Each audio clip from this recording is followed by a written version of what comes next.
దాదాపు వారం రోజులు పట్టింది. మన రెస్క్యూ టీమ్స్ మిమ్మల్ని చేరుకోవడానికి చాలా టైం పట్టింది. You're lucky. మన వాళ్ళు 4 మిస్సింగ్. బాడీస్ నదిలో కొట్టుకుపోయాయి. మేబీ విష్ణు కూడా.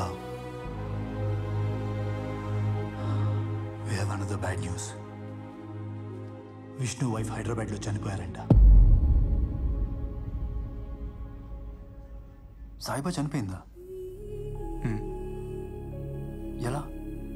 మా మీద అటాక్ జరిగిన 5 రోజులకి ఎవరో ఫోన్ చేసి చెప్పారట, హైదరాబాద్లో జరిగిన ఏదో మత కలహాల్లో తను చనిపోయిందని.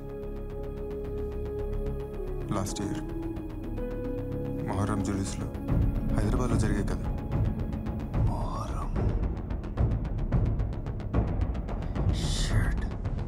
మన్సూర్, రేపు మార్నింగ్ కల్లా టపాచుకుత రైట్స్ తాలూకా ఫైల్స్తో పాటు సాహిబా అనే అమ్మాయి పేరు ఎక్కడైనా ఎప్పుడైనా తగ్గితే